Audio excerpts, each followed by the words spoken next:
Hey everybody, it's Neil, and check out what I have here. I have some outdoor speaker wire. The cane kind of opened up and spool kind of opened here, but we're still in good shape because the wire is fine. This is outdoor speaker wire, so this is great. This is some heavy duty stuff. Look at that. It's got the little core on the inside there. It's got looks like it's a stranded cable wire in there inside of it. It's got two wires and a very thick coating of the rubber, so I can run this, and this one here is 100 feet. It's 12 AWG2. I'm gonna run this from my house all the way out around the outside of my pool. So that's why I needed 100 feet of it, so I can get to the other side of the pool so I can have speakers on both sides.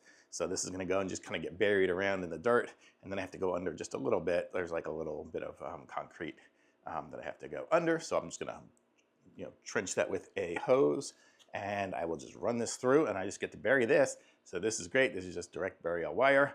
I can just run it outside. Don't have to worry about conduit or anything, and it's gonna be good and waterproof and everything for the outside. So gonna be great. I don't know if you need to see what it looks like when it's put in, but it seems good. It's nice and flexible, but still solid enough. Thumbs up, very good.